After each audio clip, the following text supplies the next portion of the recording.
सभी को मेरा नमस्कार। आज हम EVS class 5th new chapter start करने वाले हैं when the earth shook. Earthquake facts. Earthquake are common occurrence rumbling below the earth's surface thousands of time in a day। Generally earthquake क्या है? रंबलिंग है, ते साउंड प्रोड्यूस हो रही है inside the earth daily. But major earthquakes are less common. But जो major earthquake हैं जिनकी वजह से डैमेज कॉज होता है वो बहुत ही कम होते हैं। We hear about earthquake only once in a while, but they are actually an everyday occurrence in our planet, but majority of them are extremely weak. It is the big quakes that occur in highly populated। तो जो earthquake है, जो shaking है ground पर, वो generally daily ही होती है, हमेशा ही होती है। बट जो मेजर अर्थक्वेक्स हैं जिनकी वजह से नुकसान हो रहा है वो बहुत ही कम होते हैं। Destructions. In the last 100 year alone, there have been more than 1.5 million earthquake related fatalities। Last 100 years में लगभग 1.5 million डेथ हो चुकी हैं because of earthquake। Usually it is not the shaking ground itself that claim lives, it is the associated destruction of man-made structures and the instigations of other natural disasters such as tsunami, avalanches and landslide. ये सिर्फ ground shaking ही नहीं है earthquake, बल्कि earthquake other disasters को भी trigger करता है, उन्हें इनिशिएट करता है। जैसे अगर अर्थक्वेक ओशियन में आ रहा है तो वो सुनामी कॉज करेगा। ऐसे ही अगर वो हिली स्टेशन पर आ रहा है, माउंटेन्स पर आ रहा है, तो इसकी वजह से एवलेंचेस, जो हिमस्खलन है, वो भी होता है। Next, plate tectonics. तो अब हम जानेंगे कि अर्थक्वेक आता क्यों है।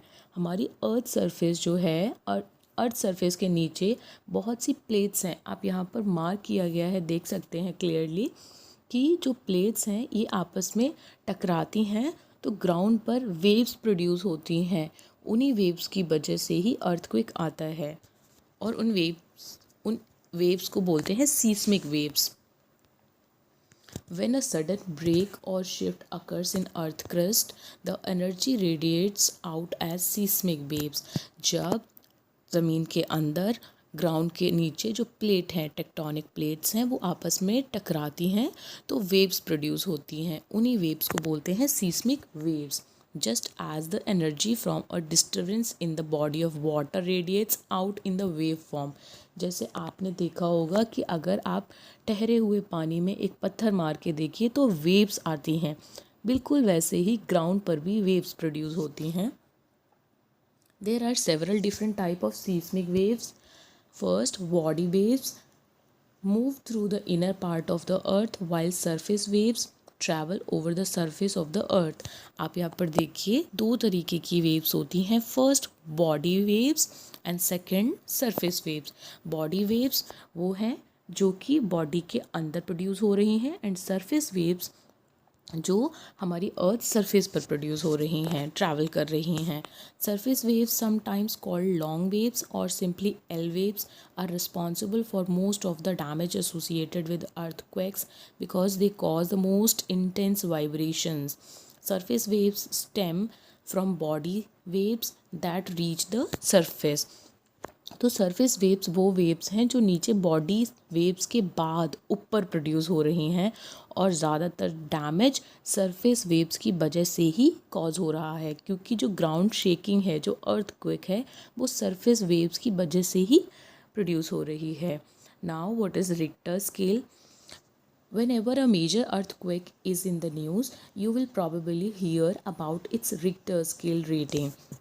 आपने जब भी न्यूज़ देखी होगी कहीं पर अर्थक्वेक आने की, तो प्रॉबेबली आपने ज़रूर सुना होगा कि रिक्टर स्केल रेटिंग क्या होती है।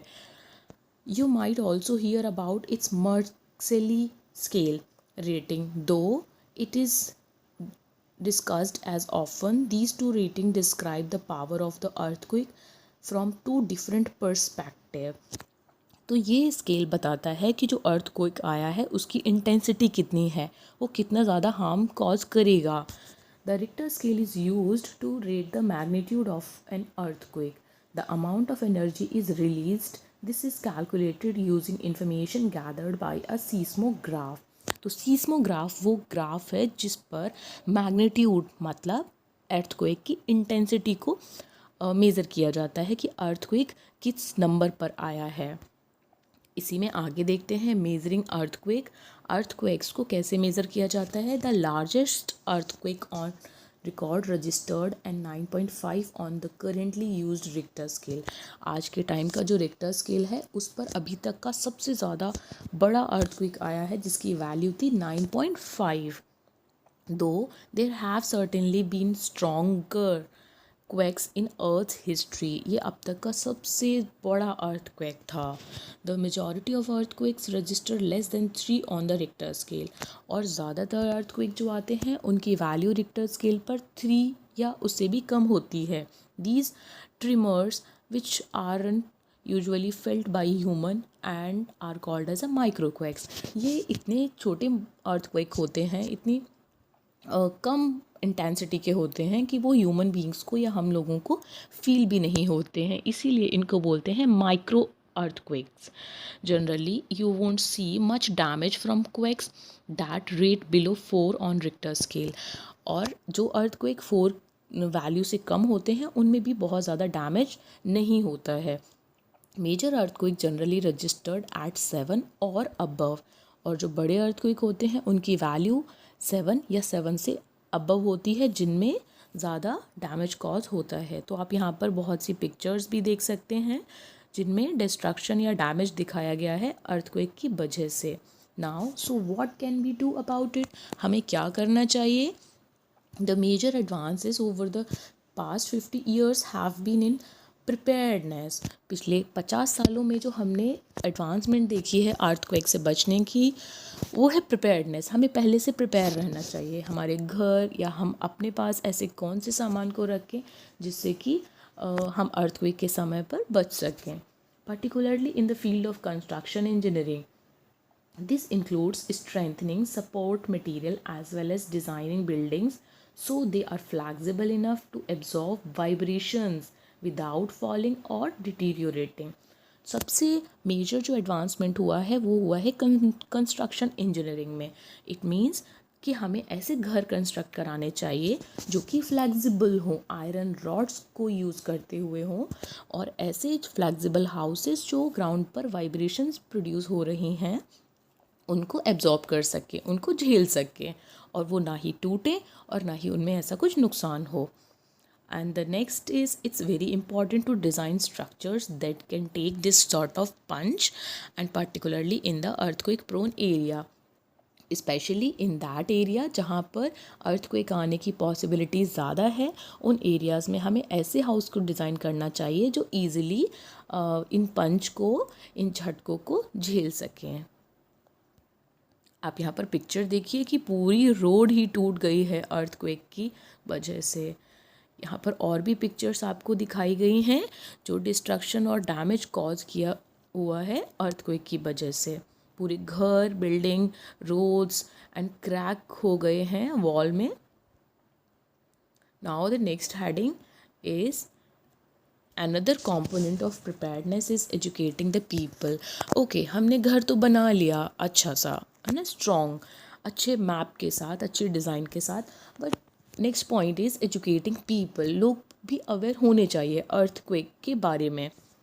The government agencies have produced several brochures explaining the processes involved in an earthquake and giving instructions on how to prepare your house for a possible earthquake. और government ने ऐसे बहुत से rule books निकाले हुए हैं जिनमें बताया हुआ है कि अर्थक्वेक के समय पर लोगों को क्या करना चाहिए। When a quake hit, जब अर्थक्वेक आए, if shaking begins, what we can do? First point, drop down, हमें नीचे जाना चाहिए अगर हम बिल्डिंग में ऊपर हैं। Take cover under a desk और टेबल एंड होल्ड ऑन, हमें किसी टेबल या फिर डेस्क के नीचे चले जाना चाहिए, बैठ जाना चाहिए और उसको टाइटली पकड़ लें।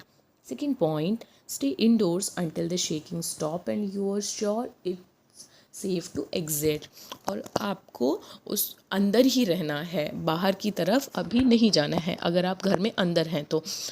और आप किसी सेफ जगह पर चले जाएं और तभी बाहर निकलें जब आप इस चीज़ को लेके श्योर हो कि अब शेकिंग स्टॉप हो गई है, बंद हो गई है। Next, stay away from book cases और furnitures that can fall on you. तो ऐसी चीज़ों से हमें दूर रहना है जिनका डर है हमारे ऊपर गिरने का। Stay away from windows in a high rise building. Expect the fire alarms and sprinklers to go off during a quake. हमें विंडोज़ और डोर्स से दूर रहना है हाई राइज बिल्डिंग्स में, और फायर अलार्म और स्प्रिंकलर्स जहाँ पर इलेक्ट्रिसिटी शॉर्ट सर्किट होने के चांसेस ज़्यादा हैं, तो हमें ऐसी चीज़ों से भी दूर रहना है। If you are in bed hold on and stay there. अगर आप बेड पर हैं तो आप वहीं पर बने रहें और उसी को टाइटली पकड़ लीजिए। Protecting your head with pillow. और अपने सर को ज़रूर बचाएं। If you are outdoor, find a clear spot away from building and trees and power lines. Drop to the ground.